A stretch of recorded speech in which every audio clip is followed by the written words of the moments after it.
Ok, so welcome everybody, benvenuti e benvenuti a tutti e a tutte.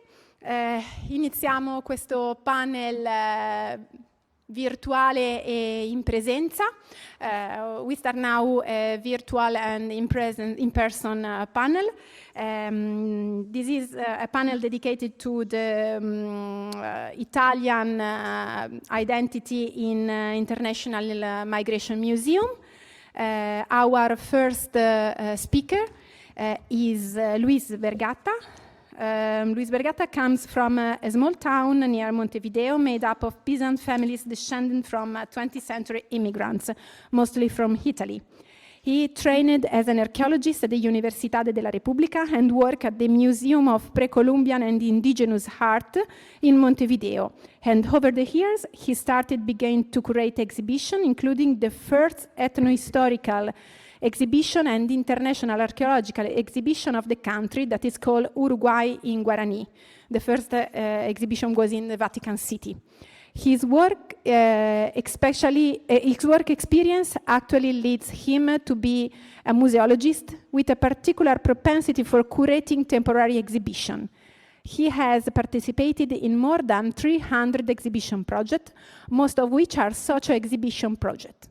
For 4 years, he has been the director of the MUMI, Muralla Abierta, Museo delle migrazioni, complesso culturale and area archeologica of Muralla Abierta, that he defined as social, cultural museum, archaeological and heritage space of co-construction, co-management, and polyphony dedicated to the movement, human mobility, identities, and interculturality. So, Luis, the floor is yours.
cultural.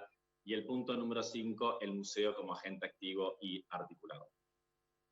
I would like to outline some points that portray and synthesize the improvements that these social museological projects signify in order to serve society and its communities. From the social museology perspective, it is an instrument to visualize, promote, and articulate cultural diversity, and an instrument which helps us dialogue about our historical memory, to take part as citizens in the support of social cohesion based on the plurality of identities.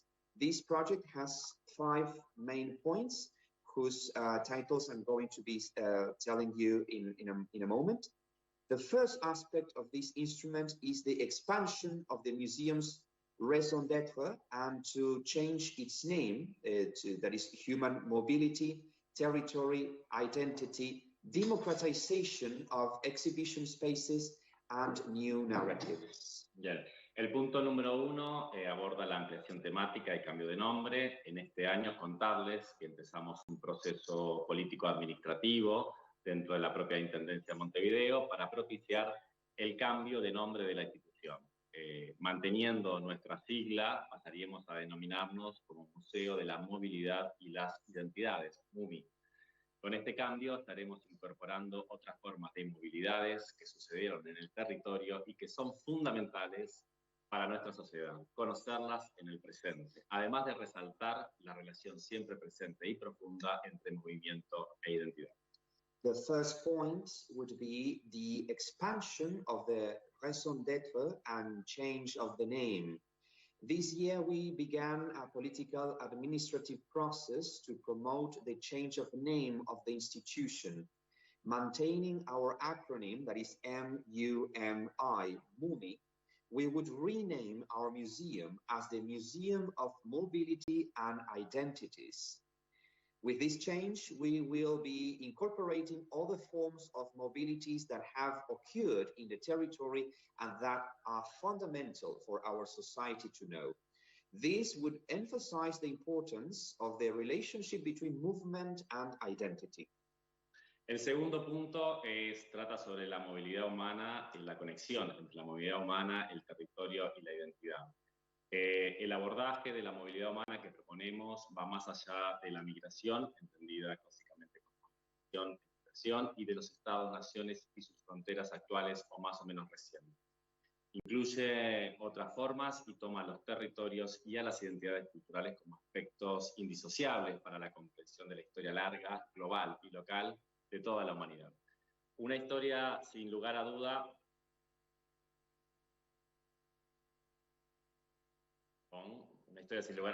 de movilidad humana. No sé si saben, pero el Uruguay es un país que configura un territorio que está marcado en su historia reciente por el colonialismo y el expansionismo europeo. Hoy entendemos fundamental construir nuestra historia desde el propio territorio, incluyendo a todas las identidades culturales que lo habitaron y transitaron sus organizaciones, parte fundamental en la configuración de la sociedad actual. Trabajar la movilidad humana desde los propios territorios está en función de decolonizar los relatos que siguen invisibilizando y subordinando a otras identidades y perpetuando las injusticias e inequidades sociales y culturales.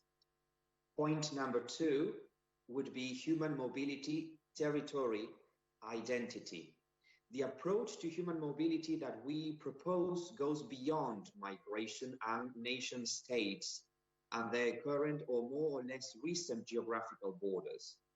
It includes all the forms and takes territories and cultural identities, indivisible part of the long global history of humanity, a history of human mobility without doubt.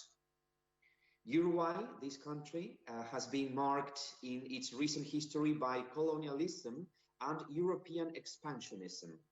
We understand that it is fundamental to rethink our history from the territory itself, including all the cultural identities that inhabited and set foot on it. Their organizations as fundamental parts in the configuration of today's society. The idea is to decolonize history and to stop perpetrating injustices and social and cultural inequalities. El tercer punto es la democratización de los espacios expositivos y nuevos relatos. Contarles que desde hace 3 años el museo ha venido cambiando su forma de trabajo y la concepción de espacios, partiendo de la premisa de que todas las personas están atravesadas por la movilidad propia y ajena, tiene algo que aportar para la comprensión de historias personales y locales, hasta grupales y globales. En función de ello, hemos generado estrategias para brindar herramientas curatoriales, museográficas, espacios definidos, etc., en función de favorecer la participación social y democratizar estos espacios públicos, y además de favorecer la co-construcción de relatos más amplios en donde las propias personas son las protagonistas. Point number 3 is democratization of exhibition areas and news stories. For 3 years, this museum has been changing its way of working and the conception of its areas based on the premise that all people are influenced by their own and others' mobility. They have something to contribute to the understanding of personal and local histories. Based on this, we have generated curatorial and museographic strategies to favor social participation and promote further democratization of the museum's areas, so people themselves are the protagonists. Para ello hemos orientado nuestras 3 pequeñas salas a trabajos de cooperación con la sociedad y la participación social. Está la sala Comunidades, en donde trabajamos con comunidades históricas y recientes, articulando la diversidad.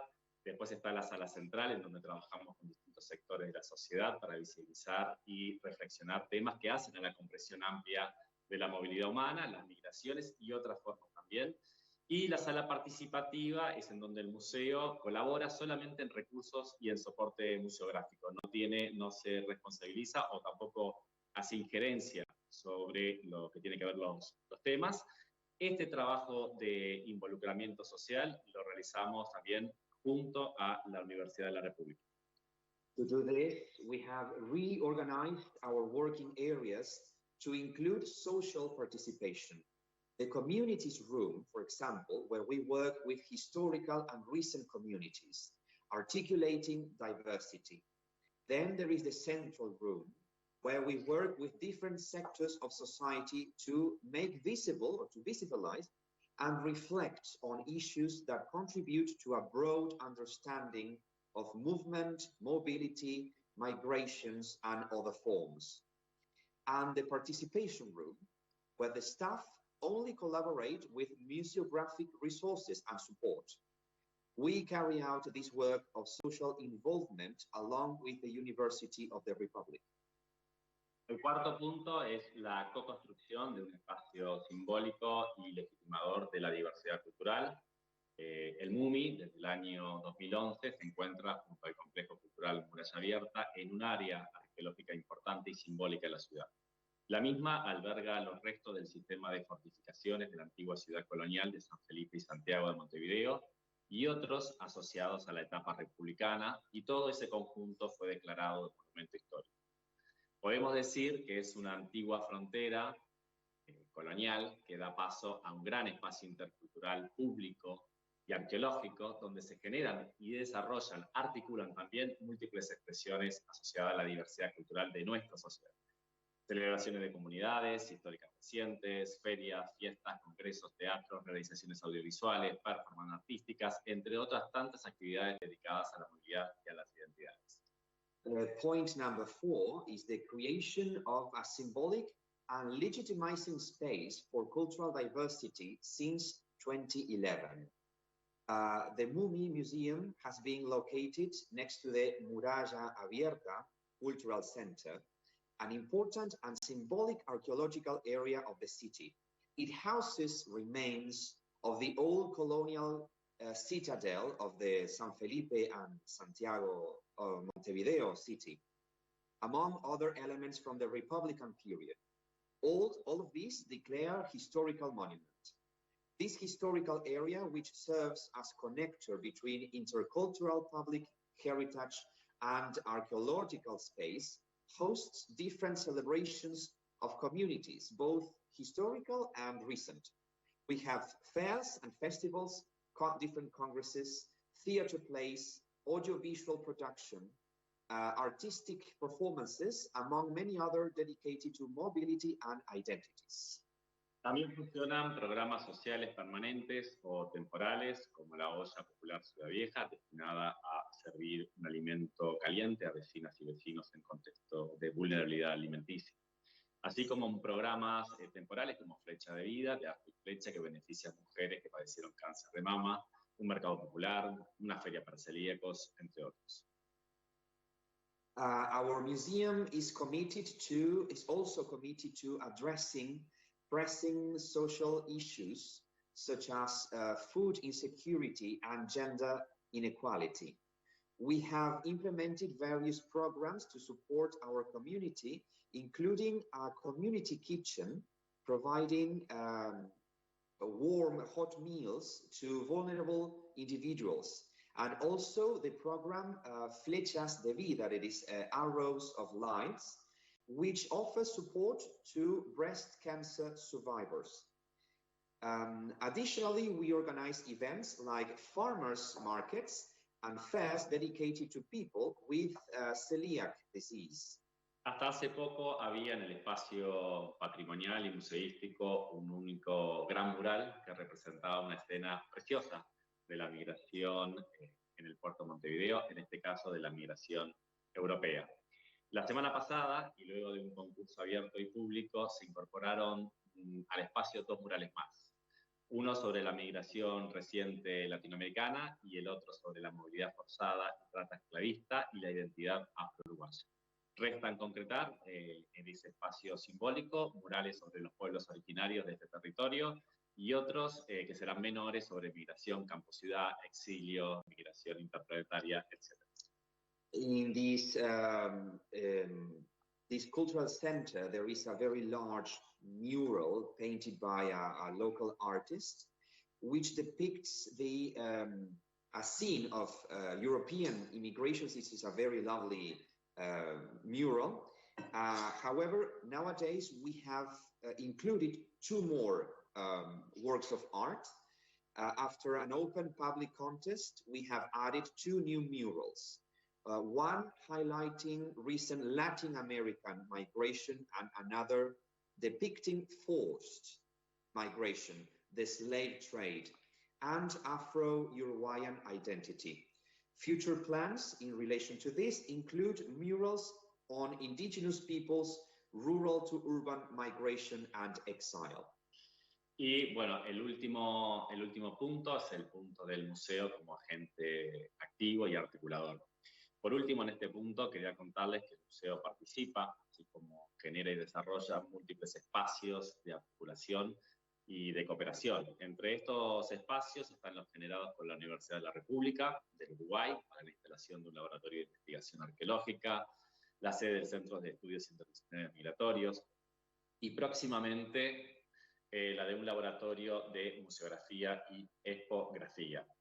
Asimismo, coopera con otros espacios universitarios como archivología, bibliografía. Esta modalidad de inclusión de la Universidad Pública del Uruguay dentro del museo es algo novedoso en el ámbito local y además de la cooperación técnica constituye una valiosa herramienta en un medio local que es carente de desarrollo de disciplinas museísticas.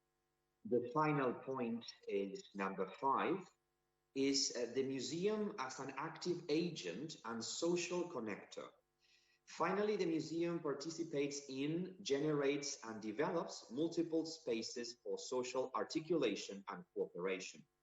Along with the University of the Republic of Uruguay, we are working on the installation of an archaeological research laboratory, a Center for Interdisciplinary Migration Studies, the CEIMI, and to be opened soon, the Museography and Exhibition Design Laboratory. We also cooperate with other university departments. This inclusion of the university within the museum's work is something new in the local context, and in addition to technical cooperation, constitutes a valuable tool in a local environment which lacks development museological disciplines.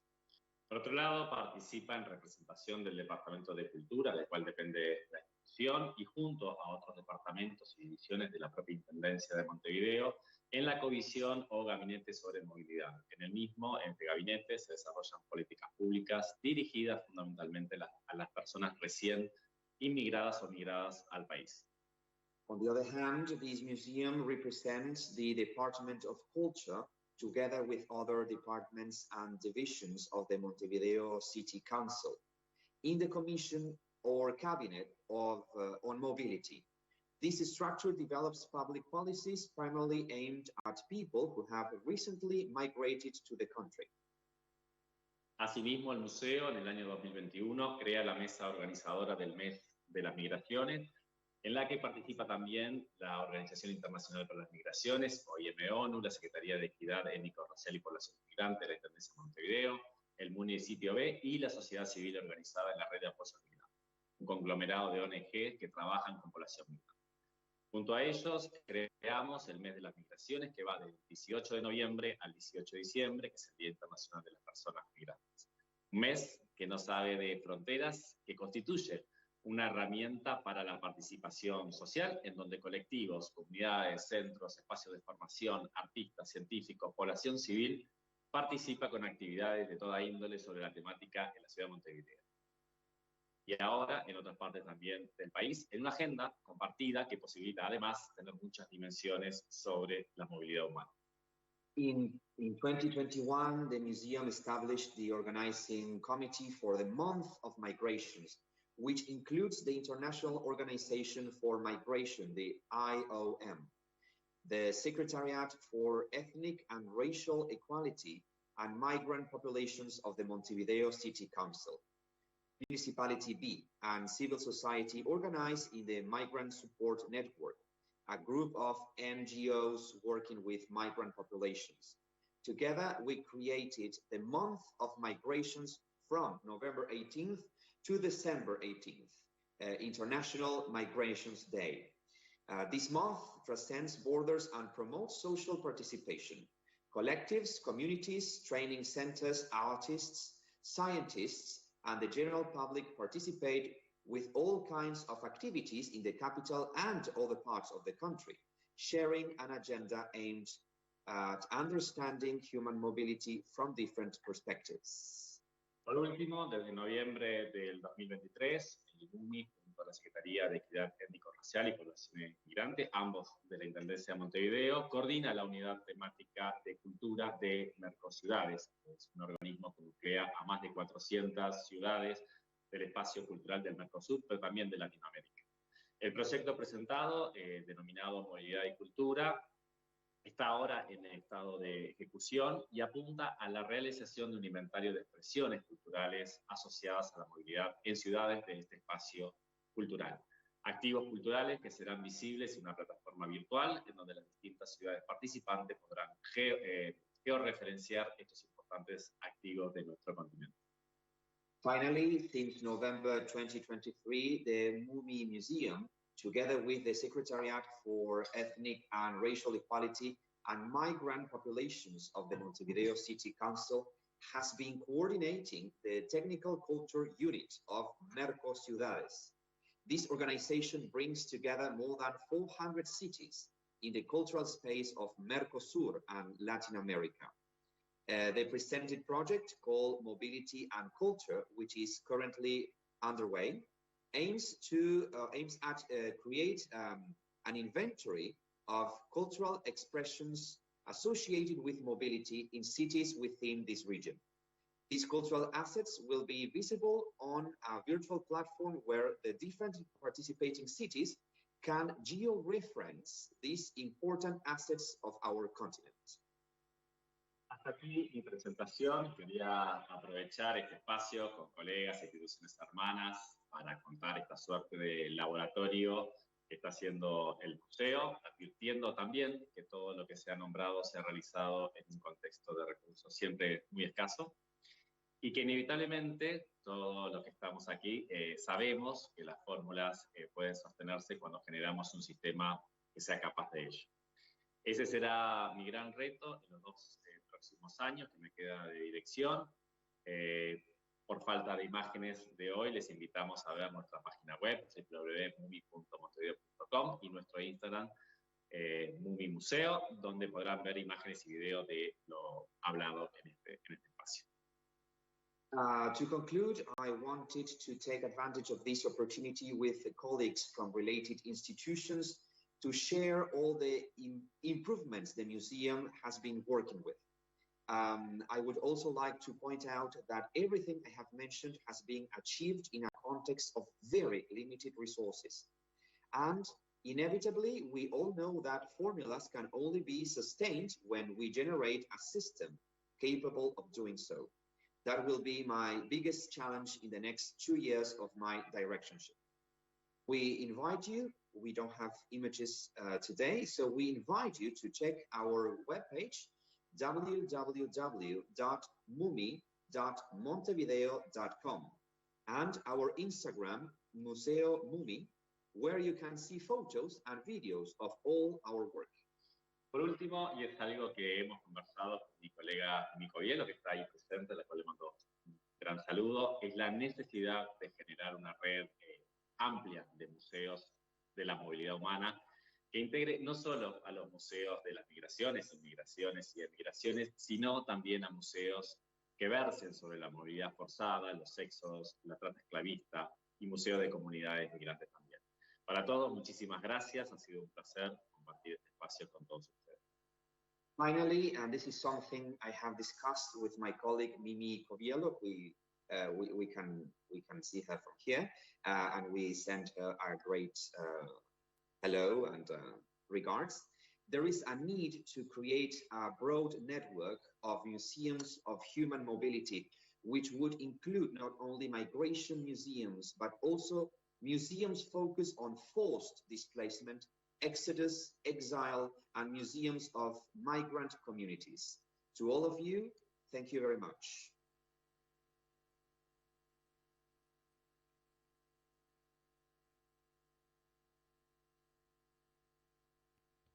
Thank you very much, Luis. I don't know if you can hear the applause you received for your intervention.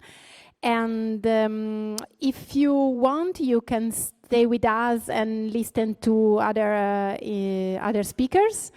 Or if you have to leave, I can ask to the public if there are some questions for you, or we can postpone all the questions after the 3 speakers.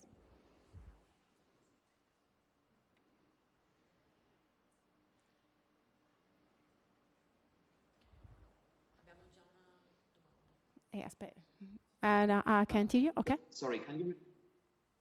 Yes, guys, could you please repeat the part of the questions? You wanted, yes, maybe we can do some question now and then. Ah no, si è bloccato.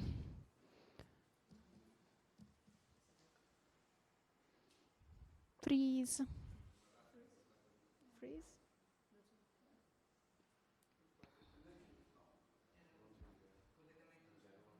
Yes, no, Teams, not Zoom.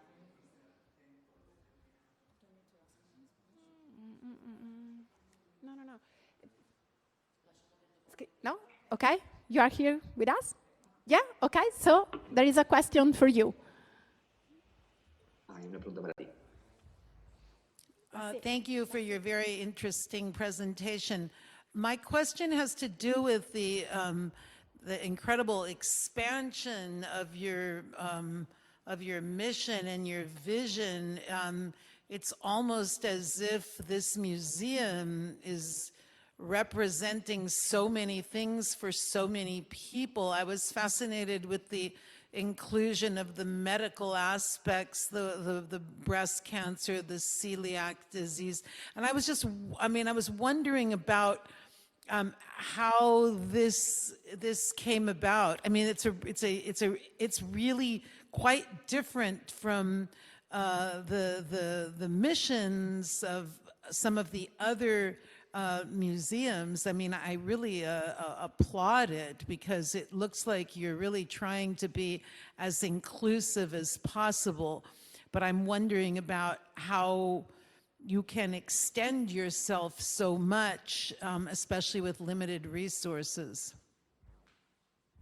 Me llama mucho la atención el tema de...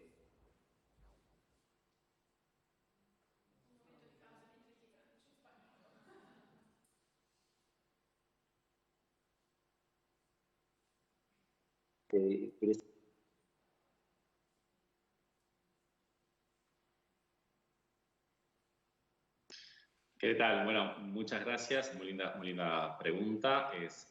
Bueno, tengo casi como 20 años, no sé si se dijo hoy, en la parte del currículum, o sea que tenía unos bastantes años. Fui descubriendo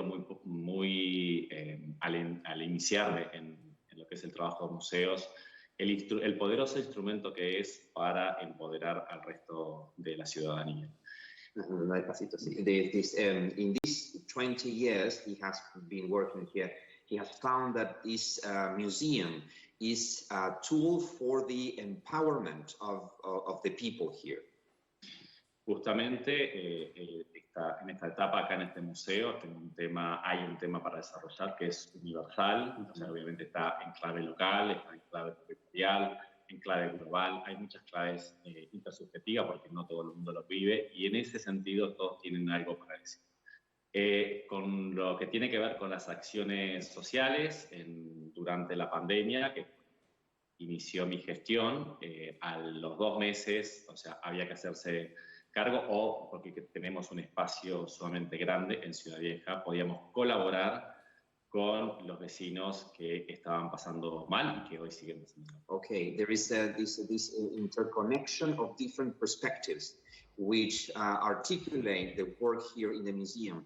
He started working around when the pandemic started, and it was crucial for the people around the area of the museum to actually collaborate in order to okay, so they could collaborate with other people who were not receiving for them to receive meals. So it was like a very collaborative, and the effort was related to a lot of people in the area. Luego, mi gran inspiración son el fenómeno de los museos comunitarios, sobre todo latinoamericanos, donde la falta de representación en las instituciones públicas culturales hace que también, o sea, se manifieste esta voluntad de generar espacio, adoptar la palabra museo para legitimar la propia identidad cultural. Me parece la definición más hermosa de museo y es muy inspiradora, y hacia ese lugar nosotros, hacia la construcción de un museo social. He finds this idea of communitary museum, which is we can allocate in some regions of Latin America. He finds this idea very inspiring. So for people to be welcome and to let be part of the project and work as a comunidad, no? Work as a community.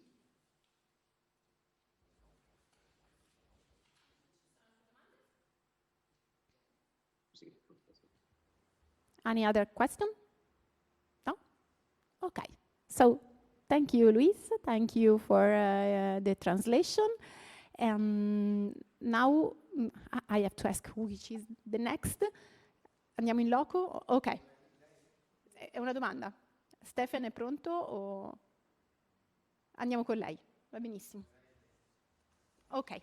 So thank you so much. Now I would like to introduce Gegê Leme Joseph. She's an architect and a urbanist from FAUUSP, Brazil. Okay. With further credential in set and production design from AFDA, South Africa, and museology from the University of Leicester, United Kingdom. As a senior program manager at the International Coalition of Site Conscience, she oversees programs in Africa, Latin America, and the Caribbean, and coordinates the Migration Museum Network. Gegê began her cultural career as a theater and exhibition designer in 2000, and moving to South America in 2003, where she where she contributed to major museum and heritage projects addressing themes of apartheid, colonialism, and slavery. In 2013, she founded Museum for Change, a consultancy focusing on contested history and social impact, where she led the conceptual development of Museum da História e da Cultura Afro-Brasileira, and the grassroots project like Museu do Samba. She also served on the ICOM Brazil and ICOM CAMOC board, fostering city museum collaboration on migration. She is one of the old friends of our institution, and we are very happy that she can be here with us in person. So, Gegê, the floor is yours. Thank you, Georgia. I will speak in English today. So I will speak about the Migration Museums Network on the backdrop of these discussions that we are having about Italian diaspora. So I will try to mix my perspective with museum making that is about migration and, as Luis was saying, human mobility. How do we bring this all together as a network? Because I think the collective perspective is also interesting in this case. So for those of you who don't know, the International Coalition of Sites of Conscience, or ICSC, we are a global network of historic sites and museums that champions memory, truth, and justice through capacity building, networking, opportunities, and grants. We equip our members, whom we call Sites of Conscience, to provide their communities with transformative experiences that help them to counter false narratives, embrace more inclusive histories, and advocate for just, equitable systems today. MUMA, MEI are members, Museu da Imigração, Apartheid Museum, Ellis Island, German Museum of Immigration, so they're all Sites of Conscience, so we're here amongst our peers and friends.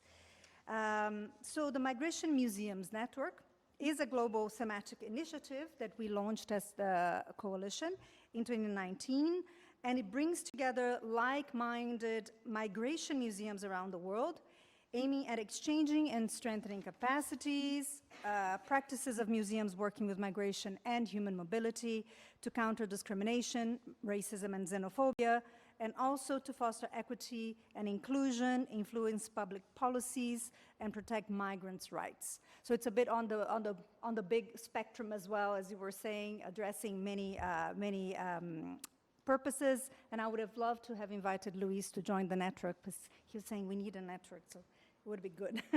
So today, as a thematic network within the coalition, we bring together 24 museums in 18 countries and 5 regions, and we link migration and the agenda of heritage, culture, historical memory, peace building, and we are working across, as you can imagine, a diversity of geographical, cultural, and historical contexts. Let me just, can I, sorry, because I have already. No. Next one. Yeah, so this is about the coalition and the Migration Museums Network. I think it's also important to talk about my personal perspective today, so I just want to do a brief pause, because I think this surpasses everything that I'm hearing and how I'm going to interpret what I'm saying. As Georgia said, I'm a Brazilian architect, urbanist, and museologist for 25 years, working across Latin America, the Caribbean, and Africa. I live in South Africa, so I'm a migrant myself, and I'm also the descendant of Italian immigrants from Veneto, Toscana, and Emilia-Romagna, who were attracted in the late 1800s as part of Brazil's incentive for Italians to settle in agricultural areas. So while I cannot claim to have expertise in the representations of Italian diaspora in all relevant Migration Museums Network museums, because there are several and across many regions, I will use my personal lens to pose some questions about how we're represented and how we interact with the world as Italian diaspora and Italian communities outside of Italy. As you know, Brazil holds a large population of Italian descendants with significant impact on culture and society. Italian immigration has profoundly shaped our lives and traditions, arts, music, architecture, cuisine, entrepreneurship, technology, agriculture, and more. Thank you.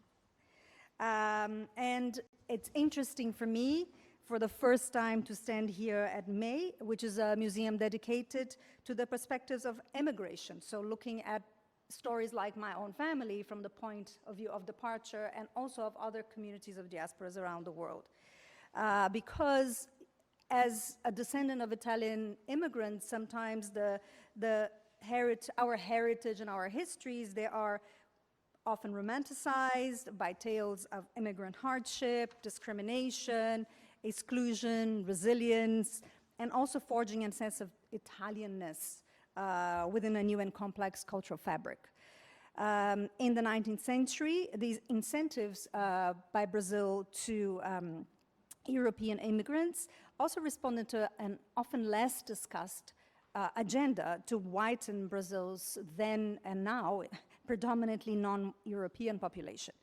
Italian immigrants and their descendants at that time quickly adopted very Luso-Brazilian discriminatory attitudes towards Black and indigenous populations, embracing a white and Italian identity became a strategy to secure close? Oh God, now I can see. Could you hear me? Okay. It was a strategy to secure a socioeconomic privilege within a deeply racist and elitist society. So today, with demographics not far from those of the late 1800s, my Italian roots that once were a marker of otherness in a country that was very discriminatory afford me the privilege of a perceived whiteness within Brazil's systemic unequal social structures. And while my experience of my heritage is often one of pride, of being descendant of these Italians who came and to fare l'America, as they used to say, I cannot ignore that there is a whole lot of intersectional experiences and heritage and contributions of non-white Italian descendants in Brazil and possibly pretty much elsewhere where diasporas are located. They are much less publicly celebrated by Italian descendants and others. And I would like to pose the question why. And I think there were some discussions raised in previous panels about this, and it's something we must not let slip from the back of our minds. Diasporic Italian experiences are inextricably linked to migration, hardships, discrimination, and otherness, and resilience as a continuum. But understanding that having experienced discrimination does not make diasporic Italians immune to perpetrating discrimination. It's something that is essential to the work that we do as migration museums and to the understanding of any migrant condition and how we as humans deal with coming from the heritage of being migrants and how we deal with other migrants that come after us. So with that, I would like to quickly introduce the Migration Museums Network. And I'll do it chronologically because it's interesting how they're blocked chronologically within the network. The first 13 out of the 24 museums that I'm going to talk about today are immigration museums, as they're named immigration. They use the I am in the beginning of the word, largely based in the Americas, Asia, and the Pacific. And they have emerged between the 1980s and the 2000s. The Chinese Historical Society of America, founded in '63 in San Francisco as a pioneer initiative to memorialize Chinese American history and contributions. Angel Island Immigration Station in San Francisco, also open to raise awareness of the complex experience of immigration to America through the Pacific in 1983. Museo de la Inmigración in Buenos Aires, Argentina, also founded in 1985 in the Old Immigrants Hostelry to represent European, Asian, and African immigration to Argentina from the 19th century onwards. The Migration Museum in Adelaide, even though they call themselves migration, they are largely about immigration and settlement history in South Australia, weaving colonialism, immigration, original peoples, and contested histories. They opened in 1986.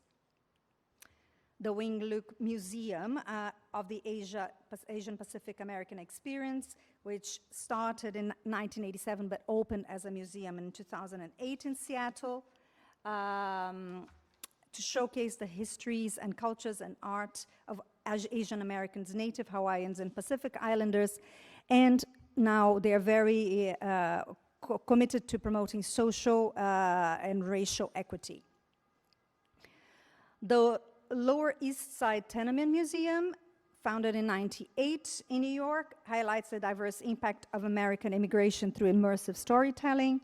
And it was the Tenement Museum who led the founding of the International Coalition of Sites of Conscience in 1989, and also co-founded with us later, 20 years later, the Migration Museums Network. The Ellis Island National Museum of Immigration in New York as well, represented, we were going to have them today here, opened in 1990 as a living monument to the story of American people in the former immigration complex, and explores human movement through diverse immigration journeys and how they shape the story of Americans. The Musée National de l'Histoire de l'Immigration in Paris was launched in 2007, but in the making since 1990, and highlights immigration history, its impacts and fronts, addressing topics like law, migration, demographics, economics, culture, racism, discrimination, slavery, and colonization. Oops, sorry. And in '98, the Immigration Museum in Melbourne opened, also located in the Immigration in the former Administrative Center of Immigration and Trade, which was a very complex site of very complex history to tell the story of immigration from the 19th century as well. Museu da Imigração do Estado de São Paulo, which we heard about in the last panel, which opened in '98 in São Paulo, also immigrant hostelry with an initial aim to celebrate Brazil's great immigration era from Europe, the Middle East, Asia, and the Pacific, which is a period we're talking about 1897 to the 20th century, and its impact in modern São Paulo. Even though their work has evolved quite a lot over time, this was the initial focus. The Canadian Museum of Immigration opened in 2015 in Halifax, Canada, to also tell the stories of Canada's past immigration, more focused on the 20th century, 1928 to 71, and its connections to present migration. And the Arab American National Museum opened in 2005 in Dearborn, and is the only US museum that highlights the Arab American history, culture, and contributions from the 19th century. And the Tea Plantation Museums and Archive, founded in 2007 in Sri Lanka, to talk about Indian migration, labor, gender, and heritage of tea plantation communities. So these 13 museums, they emerged about a century after the migration they represent, focusing on people's movements from Europe, Asia, and the Pacific, and into a lesser extent the Middle East, highlighting their contributions to shaping their new arrival places. So as they all say, they initially tried to honor immigrants and consolidate their place in their new nations, presenting this story of immigration as a unifying narrative of migration, as a socially integrative experience, an idea that helped, in a way, romanticize the experience of groups like Diasporic Italians and the shaping of the new Italian identities in the new places as essential pieces of a melting pot community.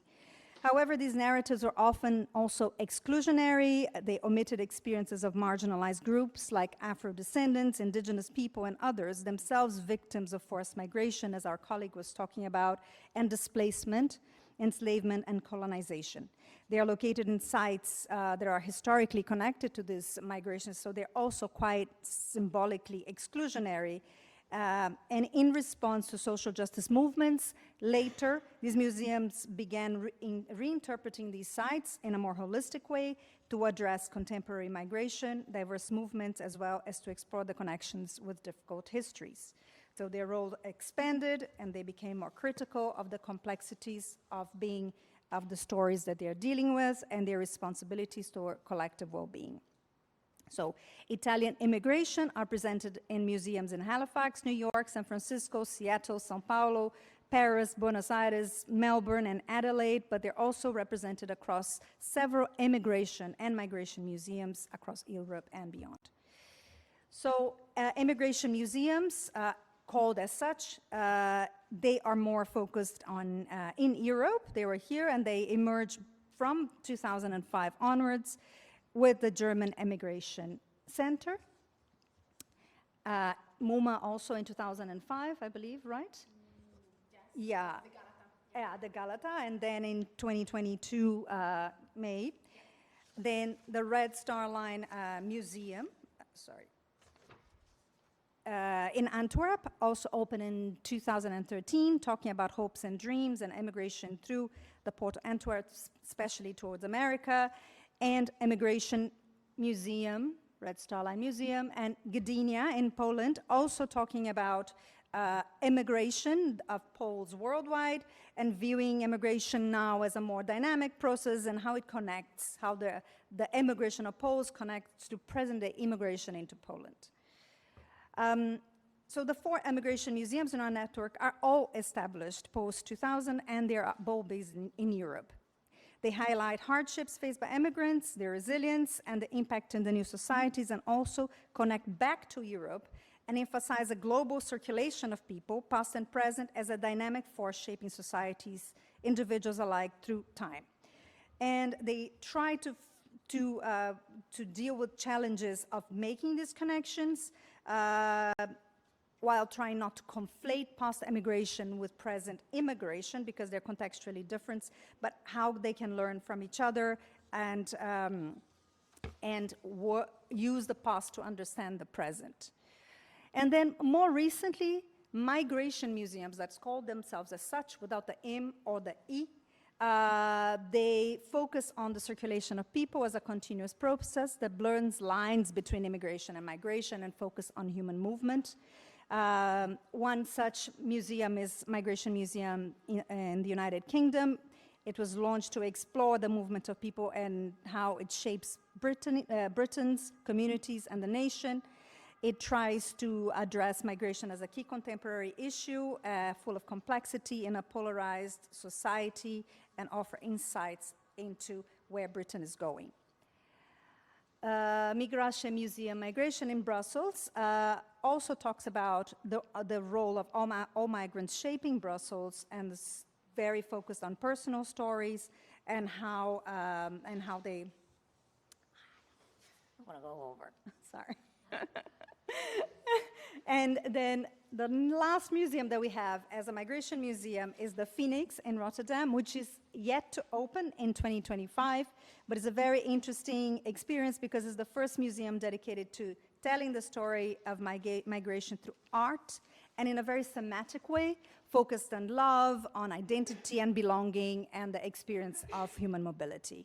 So these museums, they are trying to create welcoming spaces to share and reflect on stories of others and themselves, tackle migration as a central issue in polarized societies, and embrace innovative storytelling through art and other means of storytelling. So we were talking about, when I was listening to Luis, so we have 3 interesting museums in our network that are talking about the transatlantic slave trade. They are based in Africa and in Asia. One such museum is Maison d'Esclaves, which discusses the role of a house in the slave trade and with all its complexities, and it's based in Senegal. We have several sites pertaining to the Ghana Museums and Monuments Board in our network, but the Cape Coast Castle as an example here, it focuses on European arrival in Africa and their interaction with local communities and all the connections that happened between that, the diaspora, and all present social issues. And also the Tibet Museum that deals with Chinese occupation of Tibet and tries to not only preserve Tibetan heritage, but also protect freedom and talk about human rights and values that are important to preserve Tibetan culture elsewhere. I will come to a close now, just with final reflection, saying that migration museums face many challenges addressing all these connections between the causes and effects of several movements, but also colonialism, slavery, conflict, occupations, and the difficult stories and other opportunities for collective critical reflection on the impact of these histories on the migratory flows, past and present. It would be interesting for us to explore the role of Italians in the diaspora and how these historical and contemporary movements and therefore their own collective responsibility as a global community, especially hearing the presentations that came before, how do we as Italian diasporic communities fit within all the difficult stories and the circulation, global circulation of people.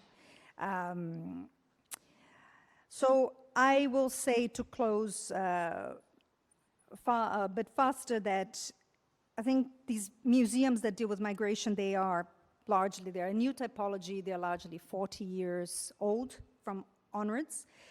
They seek now to bridge tensions between immigration narratives and aim to tell stories that are not singular, that don't have a unified perspective and that bring complexity. But they also understand that migration history is instrumentalized and distorted to serve political agendas. So these museums, they try to challenge incomplete narratives and emphasize the interconnectedness of migration stories that focus not only on the big stories, but also on marginalized communities' perspectives. I think I will just give a final citation that I saw in a site that when I was doing a bit of research, this website in Brazil called Insieme, where it says, "We Italian descendants can in no way fail to recognize our privileged status in Brazilian society, adopting concrete actions personally and collective to minimize, wherever possible, the social differences arising from a historical process in which Black people and other racial groups have always been marginalized, and that our social ascension didn't just happen because of our ancestors were good and strong workers, but also because they occupied a space that used to be exclusive to white Brazilians." And with that, I think it's a call to all of us working with museums to talk about human movement and migration, and as part of an Italian diaspora, that it's a global story, it's our collective story, and these stories are interconnected, and we all have a responsibility to use this interconnectedness to promote social cohesion and social justice globally. So that's it. Thank you.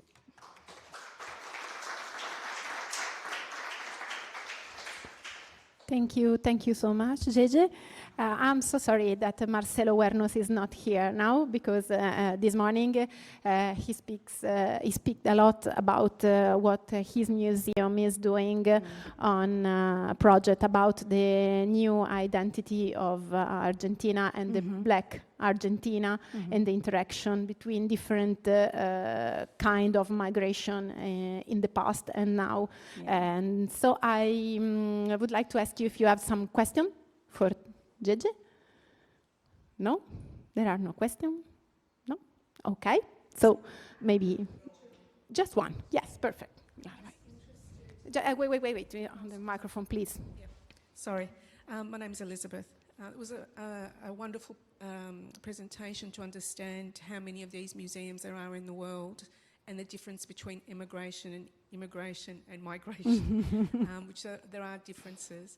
I'm interested to know how many of them are actually independent museums or ones created from larger institutions, because I know the one from Melbourne, the Immigration Museum, is actually part of Museums Victoria.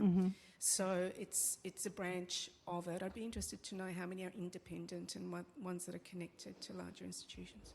I will say to you that a minority, but there is a very interesting aspect about the making of these museums, that even though they are largely public, and especially these ones because these are they are museums of scale, They are not community museums, but they started as community museums. And I can tell you 90% of them. It's like I did a much larger presentation about the network 2 years ago, or I could give a little bit more of this history of each one. Most of them started through civil society mobilization and demand. And then eventually they managed to find a level of institutionalization that allowed them to, because at the same time it was an interesting proposition for states to create this kind of, it's a way to say that's how we forge our identity, the idea of this consolidated national identity, which is super contested. One interesting aspect of the Immigration Museum in Melbourne is how much I would say that 80% of the work that they do is completely done in collaboration with the communities. They are, for me, very unique in the way they work. I think they're very innovative. They have been working with communities in terms of redeveloping the city post-COVID, bringing people back to the inner CBD of Melbourne that was quite hit by the pandemic and also other aspects. They do collective gardening in the city, and they do all these initiatives and also foster entrepreneurship. They do all these initiatives to bring the community from various walks of life to work together and get to know each other, and to then start not being a melting pot, but all bring their own contributions. I think there are other very interesting examples within the network. One is Museu da Imigração de São Paulo, who's doing stellar work, very, very deep, like self-questioning in terms of the identity of the building itself, because the building was, as we say in Portuguese, a tool of the whitening policy. It's a symbol of this whitening policy of the government, and very courageously the museum has been looking into that, and we've been actually working together in a few projects to look together into that. So there are lots of things being done. Unfortunately, I don't have time to tell everything that's being done, but they are state-led. They have been, most of them, initiated by communities, and they are, I think they try to stay very true to that connection to the ground in terms of social service, but also in terms of questioning constantly their purpose and the kind of unifying identity they. Okay, sorry. Thank you so much. I'm sorry, but now we have to move to Stephen Lin, that is waiting for us online. And so if you have any other question for Gegê, we can speak after. So, hi, Stephen. Can you hear us? Hello. Hello. Okay. Thank you so much for inviting me. Oh, you're welcome. Now I'm going to introducing you.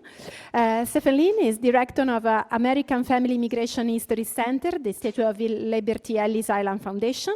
Having started his career in the corporate sector, Stephen embraced his passion for history and storytelling when he joined the foundation team on July 2015. Under Stephen's leadership, the History Center's team is an indispensable resource for visitors exploring their family heritage.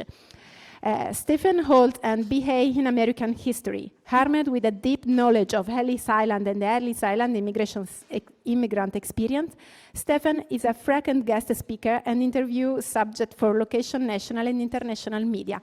So, Stephen, the floor is yours. Thank you. Thank you. I will share my screen very quickly so that you do not have to look at my face the entire time. Okay. So, thank you for inviting me. I wish I could be there in person in Genova because it is very, very cold in New York this morning, but we will make the best with what we have. I would like to talk about the Italian presence at Ellis Island, both now in the museum and back when Ellis Island was an immigration station. And again, I am the director of the History Center on Ellis Island. This is an on-site and online research facility. And our foundation works in partnership, as Gegê mentioned, with the National Park Service, who curate the larger museum. And this partnership between a nonprofit and the public sector itself is a testament in a way to the Italian diaspora and its presence on Ellis Island. Because in 1982, President Ronald Reagan asked Lee Iacocca, who is the son of Italian immigrants from Campania, to help fund the restoration and rehabilitation of the Statue of Liberty and Ellis Island. Lee Iacocca's father, Nicola Iacocca, immigrated not just once, but several times. He was what we would refer to as a bird of passage. First time in 1903, then in 1910, and then finally in 1921 with his Italian wife. So in a very real way, the presence of an immigration museum on Ellis Island is a testament to the presence of Italian immigrants on Ellis Island in the early 20th century. Italian immigration in the United States, from a very simplified point of view, is one that grew as technology and opportunity rose to meet motivation. So early on, not as many Italians were coming over. The technology of traveling such long distances was not as safe. As we get to those Ellis Island peak years, when Ellis Island opened in 1892, we start seeing a major wave of Italians, so much so that even if we are only talking about Port of New York, during Ellis Island peaks years roughly, we have almost 4 million Italian arrivals in our searchable database that is online. By that point, most Italians coming over were from southern Italy. Most Italians coming over earlier in the 1820s through the 1870s, they were from the north, but Ellis Island records, we were primarily dealing with records of people coming from the south. And because this is the largest ethnic group in our database, because the presence is so large in American history, the presence inside of the museum, as curated by the National Park Service, is also quite large. There are many examples like the picture on the right-hand side of this slide showing Mulberry Street in Little Italy. It gives you just as much of an idea of how vibrant these communities were, how vibrant for good or for bad these neighborhoods were, just how crowded they could be.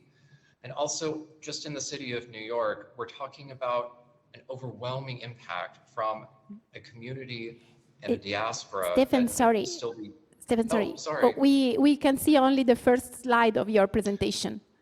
Oh dear. Let me, I think you must enter in. When I was testing earlier, it would work, but let me try again. Okay, thank you. Okay.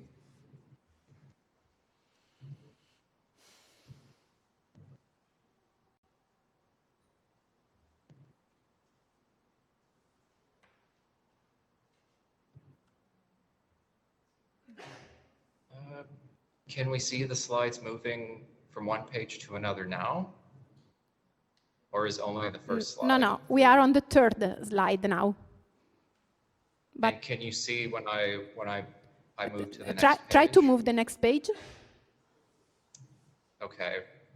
No. Can you see the page? Now we are again on the third page. Okay. Let me see how to fix this.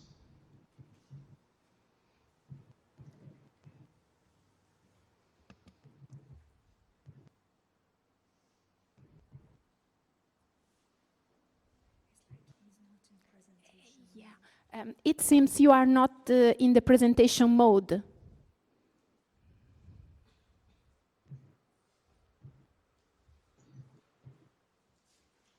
Okay. Is this?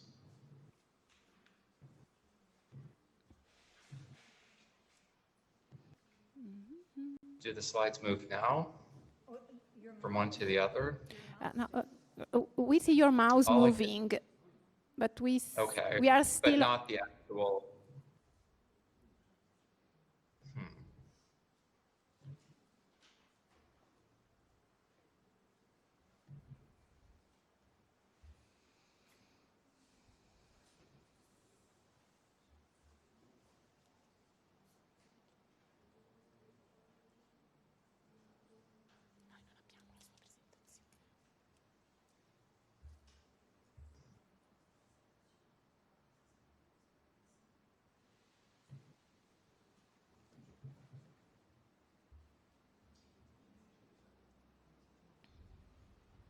but it does not show that I am in presentation mode for you. No.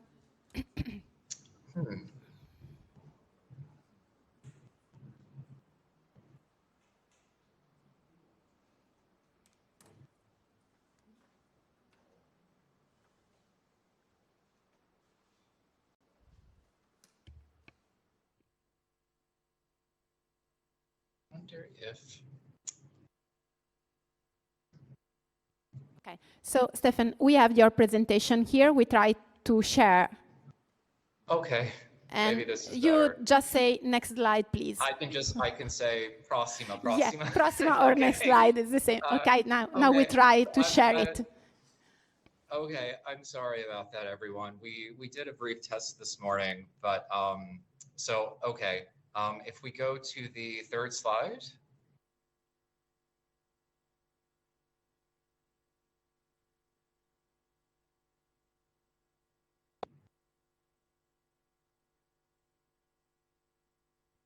Okay, let's go.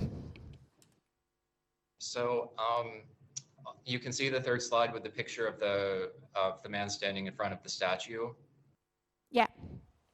Okay, so this is a picture of Lee Iacocca, who founded our foundation.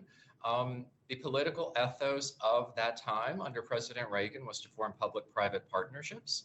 And so he reached out to Lee Iacocca, who is the famous industrialist, to refurbish the Statue of Liberty and to refurbish Ellis Island in order to build an immigration museum here. So as I was saying, the presence of a museum itself on Ellis Island is testament to somebody whose parents were part of the Italian diaspora. Because Lee Iacocca's father, as you can see on the three examples to the left, he arrived 3 times in the United States, back and forth, 1903, 1910, and 1921.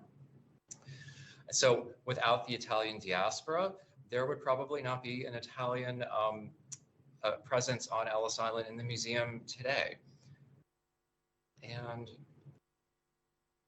we can see the next slide.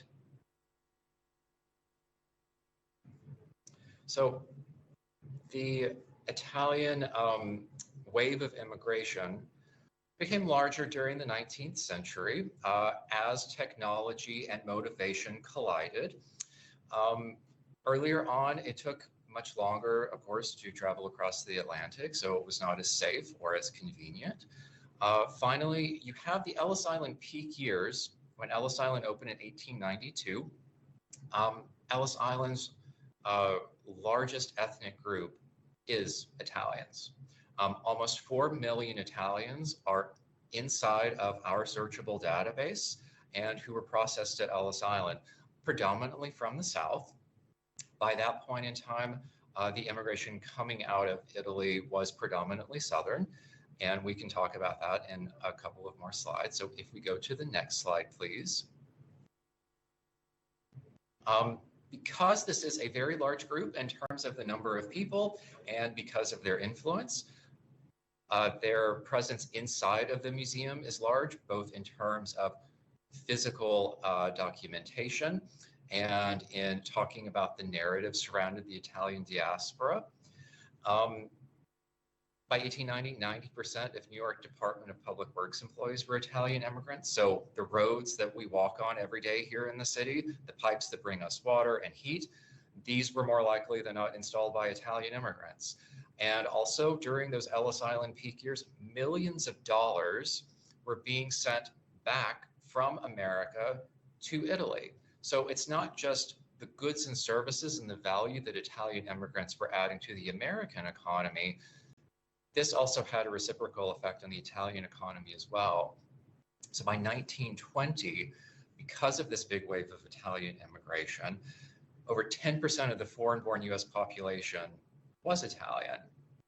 And if we head to the next slide, we'll get a little bit deeper into the complexities of that, because I don't want people to think, as many, at least in the United States, do, that immigration or migration happens in a straight line from point A to point B. Between 1/3 and 1/2 of Italian immigrants became ritornati. They would either stay permanently in Italy when they returned, or they would make several trips like Lee Iacocca's father did. And the museum itself documents that the journey of migration did not only happen at Ellis Island. In the photograph to the right-hand side of this slide, we have people arriving at the central rail station in Milan. Perhaps they're going to Genova, perhaps they're going to Marseille or another port. But the migrant's journey consisted of several steps. And it's also important to note that for many people, the United States was not a final destination. It was only one step. Many posters, like the one on the left hand of this slide, show that there were many options available and many popular options for the Italian diaspora, including, as Luis mentioned, Montevideo, Buenos Aires, other places in the Western Hemisphere. And so it's also important, I believe, that American visitors to the Ellis Island Museum realize this as well. Ellis Island is a very small part of the picture, and America, the United States of America itself, is a smaller part of a much larger migration journey. And if we go to the next slide, we can see another photograph that's in the museum, another large photograph showing people going to the Immigrant Aid Society in Naples before they embarked on their journey to America. And the museum itself explores a lot of the push and pull forces that drove migration. What is pushing people out of Italy? What might be pulling people to places like New York or Montevideo? There are some special circumstances at different times that would affect these motivations. We see a lot of Italian immigration in our records from the 1930s that was the result of political developments in Italy during that time frame. But during Ellis Island peak years, the primary motivation for many Italian immigrants that we have in our records and that we show in the museum was economic. And there is a quote taken from an oral history of an immigrant displayed prominently in the museum that says, "America was a big deal in Italy. Everybody thought everybody was rich in America. The Italian people, they thought America was gold." There is this notion that the streets are paved with gold that we hear about all the time.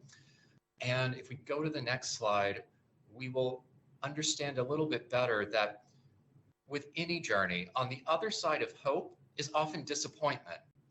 For the majority of immigrants, Italian or otherwise, there were no streets paved with gold. And the way that the museum portrays that is through these photographs by an Ellis Island clerk named Augustus Sherman. It gives us a very vulnerable human side to this story. This little girl in the photograph is an Italian immigrant who arrived in 1926, and you can see what the experience is doing to her emotionally. Also from this quote from an oral history, we can see Felice Taldone saying, "I left my mother, and you cry for your mother all the time. So I wrote my mother a letter from Ellis Island, and I told her I got off. I told her I got a job, and it made my mother strong." Only 2% of people who were processed at Ellis Island were ultimately deported. But the experience that these individuals had at Ellis Island was not one of certainty or success. Because from the time you set foot on Ellis Island, even before when you were being ferried across the harbor, you were being examined. And you were aware of the examination. And if we go to the next slide, we can see another photo that I believe is also in Il Museo Galata of an Italian family looking for their lost baggage on Ellis Island.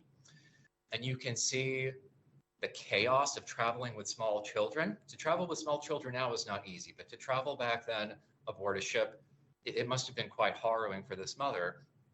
And what our research team can do when we look at these photos, standing in the doorways and the hallways in which these people stood around 120 years ago, is if we zoom in and we look at the name that is recorded on her baggage, we can actually see what this family's name is.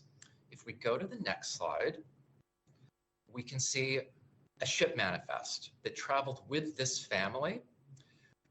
It's very small to read, so if we go to the next slide, we can see that these families' names are recorded at the very top of the list. There is Anna Sciacchettano and her 3 children, Paolo, Maria, and Domenico. From the manifest that traveled with them aboard the ship that was used to inspect them on Ellis Island, we can get a more complete story than a photograph can tell. We know that this family is from Agrigento in Sicily. We know that they sailed from Messina. We know that they're headed to Scranton. Scranton is a very industrialized town in eastern Pennsylvania, which was a major receptacle for the Italian diaspora.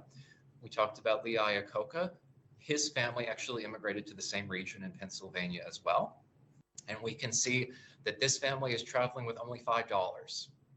If we go to the next slide, we will see, in addition to the paperwork examination that you underwent at Ellis Island, they underwent a physical inspection, starting with their eyes, as you can see in this photo, and then a complete inspection from the soles of your feet to the very top of your head.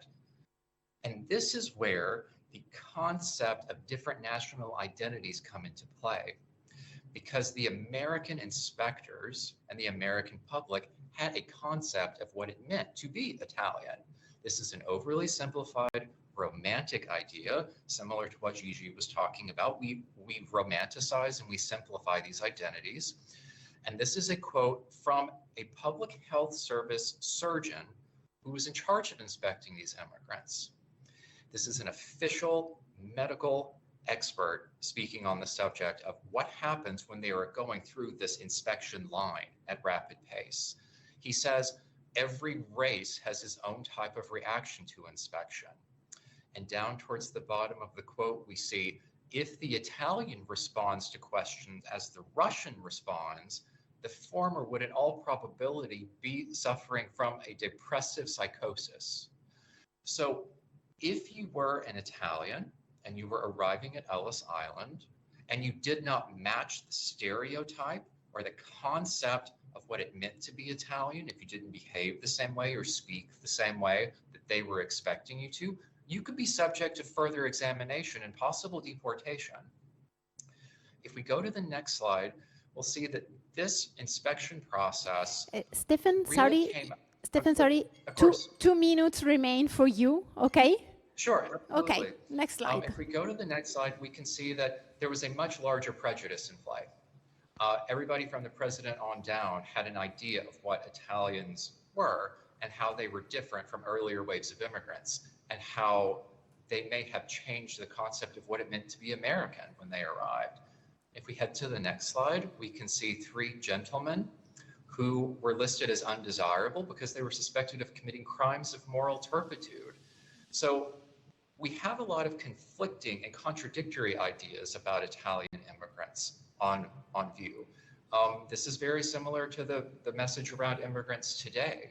So we have the threat of criminality, the threat of being an anarchist on one hand, but then also Italians are labeled as being slaves to Rome or slaves to their religion. If we head to the next slide, we can see the History Center, where we did over 33,000 individual research sessions last year. This is where the Italian diaspora and their legacy come alive, where if we go to the next slide, we can see the information we can tell from the documents that we help people research, over 4 million digitized pages. This man is usually referred to as the Italian Piper, but we can see lots of information about him on the manifest. If we skip to the next slide, there's also a very famous Italian boy who fought in World War I, said he was an orphan, came to America, was adopted by a famous actress, but was deported because his parents were very much alive and very much wanted him back. If we head to the next slide, we can go through the next couple of slides fairly rapidly, because the Italian impact found in these records ranges from the business class, somebody like generations of the Agnelli family, and go to the next slide, to the folks who immigrated and brought Italian customs and culinary traditions with them, blended that with the American business model. And the next slide, we will see examples of people, of course, titans of the industry of fashion. The next slide, we will see people in the visual arts like Luigi Palma-di-Cesnola, who founded and was the first director of the Metropolitan Museum of Art. And in the next slide, we can see 3 Nobel laureates who spent significant portions of their time in the United States, Emilio Segre and Enrico Fermi. Their efforts in the realm of physics helped determine the outcome of World War II.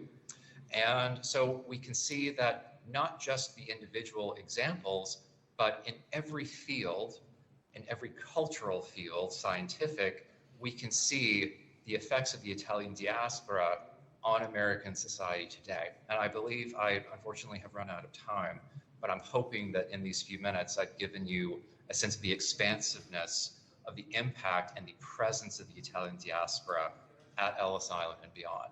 And thank you very much.